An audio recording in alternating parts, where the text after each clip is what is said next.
Welcome to south city PCMB. So class 10 आपके boards नज़दीक आ रहे हैं और with you we are eagerly waiting for your boards, उस बोर्ड पेपर के लिए जिसका आपको इंतजार है और हमें भी इंतजार है। तो हम इस टाइम बस क्वेश्चन फॉर्मेट पे ज़्यादा चलेंगे, लेकिन for dealing with questions we have to go towards the basic concept. हमें बेसिक कंसेप्ट पता होने चाहिए। आपको कुछ नहीं करना है, आपको पूरे क्वेश्चंस हम चैप्टर वाइज जो भी टॉपिक से रिलेटेड होंगे वो हम आपको अवेलेबल करवा देंगे ऐसे ही वीडियोस में। बस बने रहिए हमारे साथ में, ठीक है। तो अभी हम इस पर मूव कर रहे हैं। हमारा जो लाइफ प्रोसेसेस वाला यूनिट चल रहा था, क्योंकि वो बहुत इंपॉर्टेंट रोल प्ले करता है जस्ट बिकॉज आपका फर्स्ट चैप्टर है वो, और वो कंट्रीब्यूट करता है काफी पार्ट आपके क्वेश्चन पेपर में, ठीक है। तो हमने न्यूट्रिशन पढ़ लिया था पूरा ऑटो टॉपिक, और हमारा हीटो टॉपिक, जिसमें ना फोटोसिंथेसिस वाला टॉपिक आपका बहुत स्पेशली मैंने वीडियो बना के आपको दे दिया है, ठीक। वो उसमें क्या क्या क्वेश्चंस आपसे पूछे जा सकते हैं, वो जो हमारा सेकेंड लाइफ प्रोसेस में हमारा सेकेंड पार्ट है वो है हमारा ह्यूमन डाइजेस्टिव सिस्टम, जिसमें हमें पढ़ना है डाइजेशन, ठीक है। लाइफ प्रोसेसेस में जो मेन प्रोसेस हमारी मेन प्रोसेस होती है वो है डाइजेशन प्रोसेस, ठीक है। तो डाइजेशन प्रोसेस को पढ़ने के लिए हमें पूरा सिस्टम पढ़ना पड़ेगा। जितने भी लाइफ प्रोसेसेस हैं उन प्रोसेस को चलाने के लिए सिस्टम डिजाइन किए जाते हैं। जैसे एक्सक्रीशन के लिए एक्सक्रीटरी सिस्टम, हमारा ये डाइजेशन के लिए डाइजेस्टिव सिस्टम, ठीक है। रेस्पिरेशन के लिए रेस्पिरेटरी सिस्टम, ट्रांसपोर्टेशन के लिए सर्कुलेटरी सिस्टम। तो कुछ हमारे स्पेसिफिक सिस्टम बनाए गए हैं जिससे मिलकर के पूरी बॉडी बनी है, क्योंकि हम 9th क्लास में पढ़ के आए हैं कि सेल से और हमारा टिश्यू बनता है, टिश्यू से ऑर्गन, और ऑर्गन से मिल करके पूरा सिस्टम बनता है। तो बहुत सारे ऑर्गन से मिला करके हमने ये सिस्टम बनाया है जिसको कहते हैं डाइजेस्टिव सिस्टम। और ये जो डाइजेस्टिव सिस्टम है ये हम ह्यूमन का पढ़ रहे हैं। बहुत सारे ऑर्गेनिज्म में डाइजेस्टिव सिस्टम होता है, कुछ में डेवलप्ड होता है, कुछ में अनडेवलप्ड होता है, पर होता सब में है, ठीक है। लेकिन जो सबसे ज्यादा एडवांस अभी तक पाया गया है एडवांस डाइजेस्टिव सिस्टम, वो हमारा ह्यूमंस का ही है, इसलिए हम इसको पढ़ रहे हैं, ठीक है, एकदम एडवांस लेवल का। और यही आपने पूछा जाता है most of the topics, most of the questions में, ठीक। So we are going to start digestive system. उसके पहले डाइजेशन प्रोसेस को पढ़ने के लिए हम डाइजेस्टिव सिस्टम पढ़ते हैं, तो सबसे पहले जानना जरूरी है कि डाइजेशन क्या होता है। डाइजेशन सिंपली एक प्रोसेस है, ठीक है।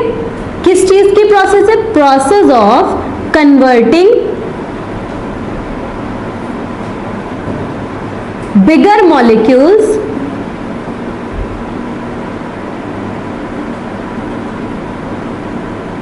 किसके बिगर मॉलिक्यूल? बिगर फूड मॉलिक्यूल्स, ठीक है, into simpler simple soluble form, ठीक है। हम जो खाना खाते हैं वो ब्लड में सॉल्युबल नहीं होता है, ना वो सिंपलेस्ट फॉर्म में होता है कि सबसे छोटा सा पार्ट, ठीक है। उसको तोड़ने का काम, उसकी जो तोड़ने की प्रक्रिया होती है कि सबसे छोटे फॉर्म में हम उसको लेकर आए, इस फॉर्म में लेकर के आए कि वो ब्लड में डिसॉल्व हो पाए, सॉल्युबल हो पाए, घुल पाए, ठीक है। तो जो भी फूड मॉलिक्यूल हम खाते हैं उसको तोड़ने की जो प्रक्रिया होती है, और उसको तोड़ते तोड़ते ऐसा बना दिया जाता है कि वो सॉल्युबल फॉर्म में आ जाए, सॉल्युबल मतलब ऐसे फॉर्म में आ जाए कि वो ब्लड में घोला जा सके। उस प्रक्रिया को हम डाइजेशन प्रोसेस कहते हैं। इस पूरी प्रक्रिया को चलाने के लिए एक सिस्टम डिजाइन किया गया है जिसको ह्यूमन डाइजेस्टिव सिस्टम कहते हैं, ठीक है। अब आइए हम देखते हैं कि ह्यूमन डाइजेस्टिव सिस्टम दिखता कैसे है और किस किस पार्ट से मिलकर के बना होता है। तो बेसिकली डाइजेस्टिव सिस्टम जो होता है वो दो चीजों से मिलकर बना है। कुछ डाइजेस्टिव ग्लैंड्स होती हैं और साथ में एलिमेंट्री कैनाल। तो क्या दो ही चीज मिलकर के डाइजेस्टिव सिस्टम बनाते हैं? नहीं। ये जो एलिमेंट्री कैनाल रखी आपको दिख रही है कि यहां से स्टार्ट होकर के और पूरा एंड तक, इस पॉइंट तक आता है, ठीक है। तो स्टार्टिंग टू एंड ये पूरा एलिमेंट्री कैनाल है। कैनाल बेसिकली क्या होती है? एक पाइप या फिर ट्यूब लाइक स्ट्रक्चर जिसके अंदर कोई चीज पास हो सकती है, ठीक है। जैसे हमारी कैनाल हमारे रोड पे भी डिजाइन होती है, ठीक। तो उसमें बहुत सारे व्हीकल्स, हमारे पैसेंजर्स और बहुत सारे पर्सन्स उससे ट्रैवल करते हैं। वैसे ही ये जो कैनाल है इससे फूड ट्रैवल करता है। क्या ट्रैवल करता है? फूड ट्रैवल करता है, ठीक है। मॉलिक्यूल्स ट्रैवल करते हैं, फूड मॉलिक्यूल्स ट्रैवल करते हैं, वाटर ट्रैवल करता है, ठीक। तो कैनाल यहां से चल करके पूरा एंड पॉइंट तक यहां तक होती है। ये हो गई आपकी एलिमेंट्री कैनाल। लेकिन इसमें बीच में बहुत सारी ग्लैंड्स भी पड़ती हैं, ठीक। तो वो हमारी होती है डाइजेस्टिव ग्लैंड्स, जैसे लीवर, जैसे पैनक्रियाज, ठीक। ठीक, ये दोनों आपकी मोस्ट इंपॉर्टेंट ग्लैंड है जो बहुत बड़ा रोल प्ले करती है डाइजेशन में। अभी हम आगे जब आपको फंक्शंस बताएंगे तब हम बताते हैं कि लीवर और पैनक्रियास का मेन रोल क्यों होता है डाइजेस्टिव सिस्टम में, डाइजेशन में। ठीक है, तो जो ग्लैंड्स होती हैं उनको हम डाइजेस्टिव ग्लैंड बोलते हैं, जैसे हमारा लीवर और पैनक्रियास हो गया। ठीक, इतना क्लियर है। तो सबसे पहले हम देख लेते हैं कि डाइजेस्टिव ग्लैंड्स में कौन कौन सी ग्लैंड आती है। हमारा आता है लीवर, हमारा पैनक्रियास, ठीक है, इसके बाद में सैलिवरी ग्लैंड, जिसका आप बहुत पहले से नाम सुनते हैं ना, सैलिवरी ग्लैंड, जो कहाँ पाई जाती है, माउथ में। ठीक है, बकल कैविटी में पाई जाती है यहाँ पर। उस ग्लैंड का नाम है सैलिवरी ग्लैंड। काम क्या होता है भाई, ग्लैंड है तो कुछ ना कुछ सिक्रेशन या फिर कुछ ना कुछ मटेरियल रिलीज करेंगी, उस मटेरियल का नाम है सलाइवा। जो मुंह में हमारे सलाइवा बनता है वो सलाइवरी ग्लैंड ही बनाती हैं, इसलिए हमारे पूरे माउथ में पूरा जो राल या फिर आप बोल सकते हैं जो लिक्विड होता है वो एग्जैक्टली सलाइवा होता है, जो रिलीज किया जाता है सलाइवरी ग्लैंड के थ्रू। अब बात आती है कि सलाइवरी ग्लैंड रिलीज क्यों करती है। सबसे बेसिक कंसेप्ट पे हम जा रहे हैं। अगर सोचिए, अगर कभी आपको प्यास लगी हो, पानी नहीं हो मुंह में, तो मुंह चिपकता है। ठीक है, तो वैसे ही जो मसल्स हैं आपकी वो आपस में चिपके नहीं, जो ये एसोफेगस है ये इसकी वॉल्स चिपके नहीं, इसलिए कॉन्टिन्यूअसली सलाइवा रिलीज किया जाता है। ठीक है, इतना क्लियर है। दूसरी बात, सलाइवा क्या करता है, जब आप खाना खाते हो तो वो खाना ड्राई होता है और उसमें सलाइवा मिक्स होकर के उस खाने को बहुत सॉलिड, मतलब बहुत ज्यादा अच्छे से उसको रोटेट करके और चबाने में आपकी हेल्प करता है। ठीक है, सलाइवा रोटेशन, टंग के रोटेशन में भी हेल्प करता है। तो बहुत सारे इसके काम है, और जो सबसे मेन रोल है सलाइवा का वो ये है कि ये शुगर को उसके सेकंड उसको कन्वर्ट कर देता है। ठीक है, शुगर मतलब पॉलीसैकेराइड फॉर्म को ये डाइसैकेराइड में कन्वर्ट कर देता है। पूछा ये जाता है क्वेश्चन, पूछा जाएगा why the chapati become sweeter after chewing. चबाने के बाद में जो चपाती है वो मीठी क्यों लगती है, ब्रेड मीठा क्यों लगता है, रीजन क्या है, because when the food gets mix या फिर व्हेन द चपाती और bread get mixed with the saliva converts the polysaccharide form sugar into disaccharide form. तो डाइसैकेराइड फॉर्म जो होती है शुगर की मीठी मीठी इसलिए लगती है क्योंकि वहां पर कन्वर्ट हो जाती है शुगर। ठीक है, ये था इसका जवाब। तो पहला क्वेश्चन आपको यहाँ पे मिल गया। आगे हम पहले स्ट्रक्चर समझ लेते हैं। तो ये जो स्ट्रक्चर है ये यहाँ से स्टार्ट होता है, ओपनिंग से। हमारा सबसे पहले माउथ आता है, माउथ में एक कैविटी होती है। ठीक है, माउथ में खाली जगह को हम कैविटी बोलते हैं, उस पूरी कैविटी को हम बोलते हैं बकल कैविटी। क्या बोलते हैं, बकल कैविटी। इस बकल कैविटी में डाइजेस्टिव सिस्टम से रिलेटेड दो चीजें होती हैं, पहला टंग क्योंकि ये फूड को रोटेट करता है, दूसरा सलाइवरी ग्लैंड। क्लियर, आगे मूव करते हैं, कनाल आगे मूव करती है। ये जो ऐसी कैनाल या फिर ऐसा ट्यूब जो कि फूड को पास करता है स्टमक में, ऐसी ट्यूब जो कि माउथ से स्टमक तक खाना पहुंचाती है उसको एसोफेगस ट्यूब बोलते हैं। इसी का दूसरा नाम फूड पाइप होता है। ठीक है, इसी का दूसरा नाम फूड पाइप होता है। ठीक, यहाँ पे पीछे की तरफ से आपकी विंड पाइप भी जाती है जिसकी ओपनिंग सेम जगह पे होती है, इसको बोलते हैं एपिग्लॉटिस। क्या बोलते हैं, एपिग्लॉटिस। ठीक, और इसके ऊपर एक मस्कुलर फ्लैप लगा होता है। ठीक है, सॉरी, इसको हम बोलते हैं ग्लॉटिस और इसके ऊपर जो फ्लैप लगा होता है उसको एपिग्लॉटिस बोलते हैं। ऐसा क्यों होता है, यहां से ही आपका नोज पाथवे भी है, मतलब यहां से आपकी गैसेस जाएंगी और यहां से आपका खाना जाएगा। ठीक है, फूड। अब आप देख रहे हो सेम जगह पे आ गए ना, तो इनको रोकने के लिए कि बेसिकली जो खाना है वो आपका फूड पाइप में जाए और जो गैसेस हैं वो आपकी ट्रैकिया में, लंग्स में जाएं। ठीक है, इसके लिए यहाँ पे फ्लैप लगाया जाता है। जब खाना यहाँ से पास होता है, कभी भी आप जब खाना निगलते हैं तो सांस नहीं ले सकते हैं। क्यों, क्योंकि जब आप खाना निगलते हैं तो ये वाला जो फ्लैप है ये विंड पाइप की तरफ चला जाता है और खाना हमारा पास होता है, जिससे खाना कभी भी विंड पाइप में ना जाए, इसलिए उसके ऊपर ढक्कन लग जाता है। जब हम सांस लेते हैं तो ये जो ढक्कन है ये फूड पाइप पे लग जाता है ताकि फूड पाइप में कोई भी गैसेस अंदर ना जाएं। ठीक है, इतना क्लियर है। ये पूरा आपका एपिग्लॉटिस वाला कॉन्सेप्ट भी क्लियर, इस पे भी क्वेश्चन पूछा जाता है। की कॉमन ओपनिंग, फूड पाइप और विंड पाइप की कॉमन ओपनिंग को हम क्या कहते हैं? एपिग्लॉटिस कहते हैं। ठीक है, इसके ऊपर मस्कुलर फ्लैप लगा होता है। तो पूछा जाता है कि क्यों एक टाइम पे क्लोज होता है, तो आपको पूरा कंसेप्ट बता दिया मैंने। आगे ये एसोफेगस ओपन होती है स्टमक में।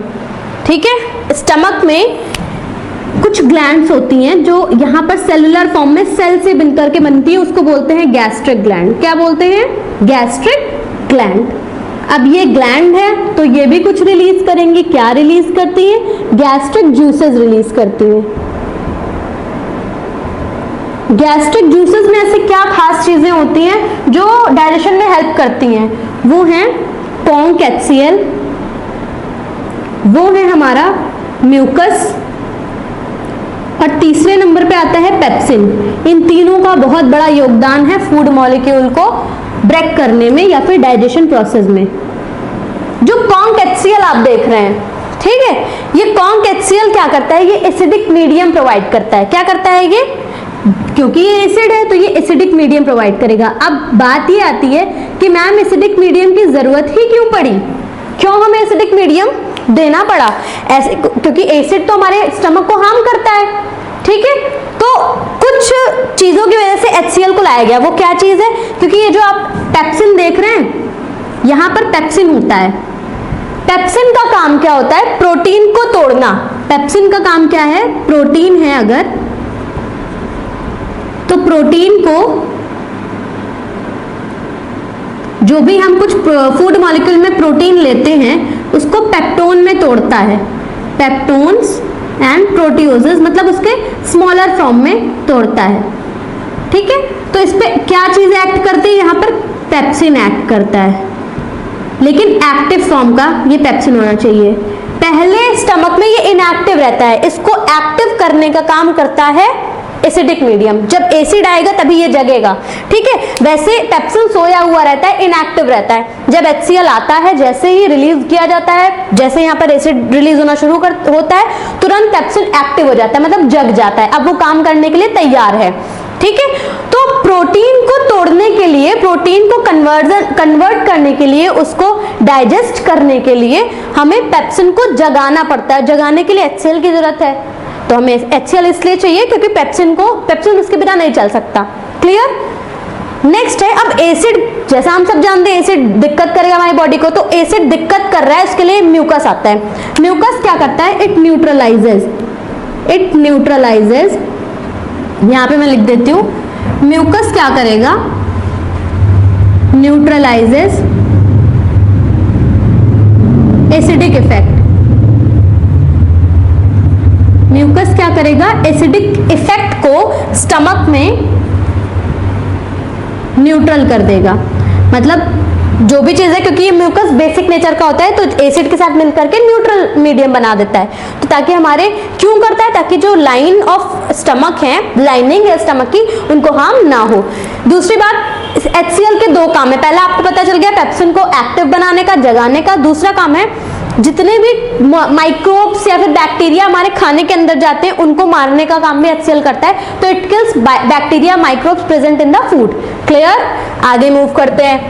ये जो खाना है, अब आगे हम थोड़ा सा देख लेते हैं लीवर और गॉल ब्लैडर का काम। ठीक है, तो लीवर और गॉल ब्लैडर का क्या काम होता है वो आप देखिए। लीवर और गॉल ब्लैडर को हमेशा एक तरह से डील किया जाता है। कभी कभी आप देखते होंगे मोस्ट ऑफ द केसेस में गॉल ब्लैडर को ऑपरेट करके निकाल दिया जाता है। तो इतनी मेजर ग्लैंड है, हम लीवर के बिना नहीं सर्वाइव कर सकते, किडनी के बिना सर्वाइव नहीं कर सकते, हम ग्लैंड्स के बिना सर्वाइव नहीं कर सकते। तो ऐसे क्या खास बात है कि हम गॉल ब्लैडर के बिना सर्वाइव कर सकते हैं? देखो कॉन्सेप्ट समझो। लीवर क्या करता है? लीवर का काम है बाइल जूस बनाना। क्या काम है? लीवर क्या करता है? यहां पे मैं 1 मिनट आपको समझाती हूं। Liver produces bile juice. कोई पूछता है बाइल जूस क्यों बनाया जाता है? For the emulsification of fat. Big fat molecules को छोटे छोटे स्मॉलर पार्टिकल्स में कन्वर्ट करने का काम करता है कौन? Bile juice. जो और कोई नहीं कर सकता। फैट को तोड़ने का काम सिर्फ बाइल जूस करता है और कोई नहीं कर सकता, इसलिए सबसे मुख्य रोल इसका होता है बाइल जूस का। कौन प्रोड्यूस करता है? लीवर।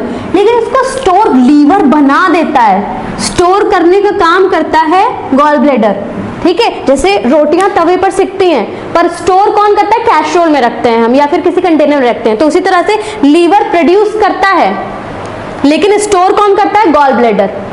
समझ आया? लीवर प्रोड्यूस करता है bile juice, gall bladder store करके रखता है। ठीक है, तो गॉल ब्लैडर ना होने पर दिक्कत क्या होगी बताते हैं। ये बात आप हमेशा पहले ध्यान रखिएगा कि लीवर प्रोड्यूसेस बाइल जूस और स्टोरेज का काम गॉल ब्लैडर, क्योंकि ये हमेशा बच्चों से पूछा जाता है कि name the gland which produces bile juice, तो इसमें कंफ्यूज रहते हैं, लीवर होता है वो। और जब आपसे पूछा जाएगा name the gland which stores bile juice, तो गॉल ब्लैडर होगा। बात ये आती है कि जब गॉल ब्लैडर रिमूव कर दिया जाता है तो ऐसी क्या खास बात, मतलब कुछ भी ऐसा नहीं है कि बहुत कुछ डाइजेशन प्रोसेस रुक जाती है, बट स्लो डाउन हो जाती है। ये लीवर जो है ये प्रोड्यूस करके इसको इसमें भर के रख देता है, जैसे इसमें खाना आता है तुरंत ही रिलीज कर देता है। ठीक, लेकिन जब गॉल ब्लैडर मान लीजिए ऐसे रिमूव कर दिया जाए, जब इसमें स्टोन वगैरह का फॉर्मेशन हो जाता है, तो इसको रिमूव कर देते हैं हम। तो अब स्टोरेज कोई भी ऑप्शन है नहीं, तो जैसे जब कोई कैस्ट्रोल या कंटेनर रोटी रखने के लिए नहीं है, जब भी कोई खाना खाने आएगा उसको तुरंत रोटियां सेक कर देनी पड़ेगी, क्योंकि हमारे पास कंटेनर है नहीं। सेम वही काम है, जब यहाँ पे खाना आ जाएगा तब लीवर बनाना शुरू करता है। तो पहले से कोई चीज रखी है, अब हमने तुरंत दे दी, इंसान को वेट नहीं करना पड़ेगा रोटियों के लिए। पर जब इंसान आएगा बैठेगा, हम मतलब रोटियां सेकेंगे तो उसमें टाइम लगेगा। इसलिए फैट को तोड़ने का काम बिना गॉल ब्लैडर वाले पर्सन के लिए स्लो डाउन हो जाता है, इसलिए उनको कहा जाता है तला भुना कम खाइए, फैट कम लीजिए, जितने तली भुनी चीजें उनको मत खाइए, या उनको कम खाइए। या वो कुछ प्रिस्क्रिप्शन दवा लिख करके देते हैं कि जब भी आप ज्यादा ओवर ईटिंग कर जाइए फैट वगैरह की, तो ये आपको ये बेसिक मीडियम या फिर बेस टाइप का कुछ देते हैं, उसको खाना होता है बिना गॉल ब्लैडर वाले पर्सन को। क्लियर? आगे बढ़ते हैं। आगे आती है पैनक्रियाज। इतना क्लियर है, लीवर गॉल ब्लैडर का कंसेप्ट आपको पता चल गया। बिग फैट मॉलिक्यूल से स्मॉलर फैट मॉलिक्यूल में कन्वर्जन की जो प्रक्रिया होती है उसको बोलते हैं इमल्सिफिकेशन ऑफ फैट। क्या बोलते हैं? Emulsification, emulsification of fat. Clear? ये भी पूछा जाता है what is emulsification of fat. तो the conversion of bigger fat molecule into the smaller particle, smaller fat particle is known as emulsification of fat which is done by bile juice। ठीक है, इतना clear है। आगे move करते हैं हम। ठीक है, पैनक्रियाज एक ग्लैंड होती है जो कि रिलीज करती है पैनक्रियाटिक जूस। क्या रिलीज करती है? Pancreatic juice. जैसे गैस्ट्रिक जूस में बहुत सारी चीजें थी, वैसे इसके अंदर भी बहुत सारी चीजें होती हैं। वो कौन कौन सी चीजें हैं? वो है अमाइलेज, वो है हमारा क्या ट्रिप्सिन और लाइपेज। तीन चीजें होती हैं, अमाइलेज, ट्रिप्सिन और लाइपेज। ठीक है, इनका काम क्या होता है? अमाइलेज जो होता है ये एक्ट करता है कार्बोहाइड्रेट पर। ठीक है, कार्बोहाइड्रेट को तोड़ता है, कार्बोहाइड्रेट को तोड़ने का काम करता है अमाइलेज। ठीक, इसके बाद में आपका आता है लाइपेज। लाइपेज फैट पर एक्ट करता है, फैट को तोड़ने का काम करता है हमारा लाइपेज। ट्रिप्सिन प्रोटीन पर एक्ट करता है। तो पूछा जाता है प्रोटीन को तोड़ने वाला कौन सा हमारा एंजाइम है? वो है ट्रिप्सिन। ठीक है, प्रोटीन के लिए, फैट के लिए लाइपेज है और कार्बोहाइड्रेट के लिए पैनक्रियाटिक अमाइलेज है। तीन चीजें हो गई आपकी। इतना क्लियर? आगे बढ़ते हैं। लार्ज इंटेस्टाइन या स्मॉल इंटेस्टाइन।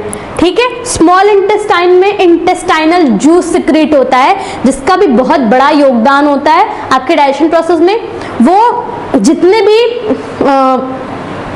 आपके शुगर मॉलिक्यूल्स होते हैं या फिर प्रोटीओजेस, उनको और छोटे छोटे पार्ट्स में तोड़ता है। जितना कन्वर्जन हो चुका होता है उसको और डाइजेस्ट करने का काम करता है। इंटेस्टाइनल जूस यहाँ से सिक्रीट होता है। नेक्स्ट है लार्ज इंटेस्टाइन। लार्ज इंटेस्टाइन कोई भी डाइजेशन नहीं करता है, कोई भी डाइजेशन करने का काम लार्ज इंटेस्टाइन नहीं करता है, वो सिर्फ एब्जॉर्प्शन करता है वाटर का।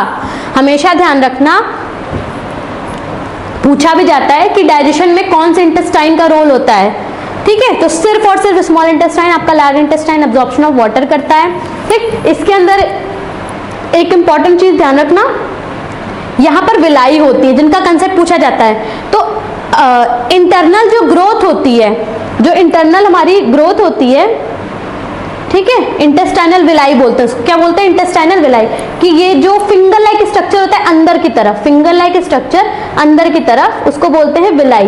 क्यों होता है? क्योंकि आप ऐसे सीधे रास्ते से जाइए आपको दिक्कत नहीं होगी, बट जब हर्डल्स पड़ेंगे तो आपको धीरे जाना पड़ेगा। वैसे फूड के लिए ये क्या करता है? हर्डल्स क्रिएट करता है विलाई फॉर्म करके। क्यों करता है? ताकि टाइम ज्यादा ले, ज्यादा टाइम लगेगा उसको पास होने में, तो एब्जॉर्प्शन ज्यादा से ज्यादा हो पाएगा न्यूट्रिएंट्स का। वरना जल्दी से कोई पास हो गया, अब जैसे कोई इंसान दौड़ के जा रहा है आप उसे पहचान नहीं पाएंगे, और वो इंसान धीरे धीरे आराम से आपको चेहरा दिखाते हुए जा रहा है तो आप उसके कलर से लेकर के हाइट, पर्सनैलिटी पूरा मेजरमेंट ले सकते हैं। सेम वही चीज यहाँ पे भी होता है, फूड मॉलिक्यूल को धीरे धीरे पास करवाते हैं विलाई, यहाँ पे स्पेस को बढ़ा देता है, आपके सरफेस एरिया को बढ़ा देता है, ठीक है, जिससे फूड धीरे धीरे पास हो और सारा का सारा एब्जॉर्प्शन हो पाए न्यूट्रिएंट्स का। क्लियर है? आगे देखते हैं। ये फूड मॉलिक्यूल आगे जाते हैं, यहाँ पे वाटर जितना भी एब्जॉर्ब होना होता है, और फिर जितना भी वेस्ट मटेरियल है वो एनएस के थ्रू वहां पे रेक्टम में कलेक्ट होकर के एनएस के थ्रू वो बाहर रिलीज आउट हो जाता है। ये थी पूरी प्रक्रिया डाइजेशन की, कि कैसे जो हम खाना खाते हैं, एप्पल खाते हैं, हम वेजीज खाते हैं, चपाती खाते हैं, राइस खाते हैं, जो भी चीज हम खाते हैं वो कितनी ही मतलब शिद्दतों के बाद में पूरा कंप्लीट प्रोसेस होता है जो हमें बिल्कुल खबर नहीं है। जितने भी आपके 10th के स्टूडेंट है जो इस प्रोसेस को पढ़ेंगे, अब उनको पता चल जाएगा कि एग्जैक्टली कैसे डाइजेशन होता है। It is a step wise manner, ठीक है, स्टेप वाइज ब्रेक डाउन होता है। थोड़ा यहाँ पहले माउथ में ब्रेक डाउन होता है, फिर आता है स्टमक में थोड़ा टूटता है, फिर आता है इंटेस्टाइन में थोड़ा टूटता है, पैनक्रियाज वगैरह जब मतलब इंटेस्टाइनल जूस एक्ट करता है वहां पर कन्वर्ट होता है, वहां पर ब्रेक डाउन होता है। तो ये धीरे धीरे ब्रेक डाउन होता है। ऐसा नहीं है कि एक बार में आपने कोई बड़ा सा सामान लिया उसको एक बार में टूट दिया, नहीं। जैसे कोई ईंट है, उसको पहला इंसान मार रहा है, फिर दूसरा इंसान मार रहा है, तीसरा इंसान मार रहा है, स्टेप वाइज मैनर में, तब जाकर के वो ईंट पूरी पूरी टूटती है। इसी तरह से डाइजेशन होता है, ठीक है। तो ये था, मुझे जितने आसान तरीके से समझाना था मैंने आपको समझा दिया, ठीक। I hope that you understand my views, ठीक है। आपको समझ में आया होगा, जो भी पॉइंट ऑफ व्यू था मैंने आपको इस पे दिखा दिया आसान से आसान सब शब्दों में। और थैंक यू सो मच। अगर चैनल हमारा वीडियो पसंद आए तो please like, share and subscribe us. Thank you so much.